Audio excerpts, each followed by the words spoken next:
principal actors during the ceremony.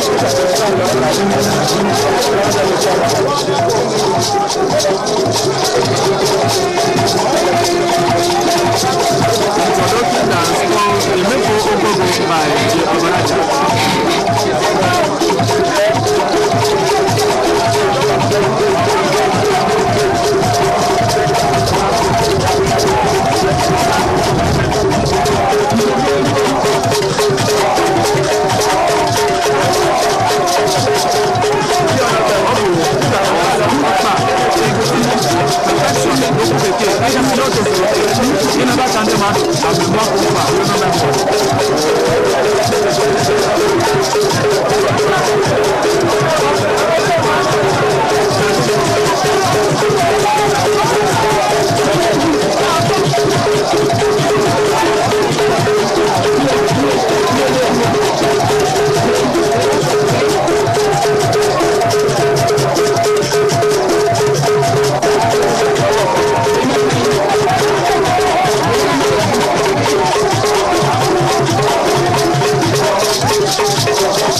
Abata ọ̀nà ọ̀dí àǹkà n'ụzọ mọ̀kpàzọ̀ lò ndị ichie na amaghị n'ụzọ n'ugbo.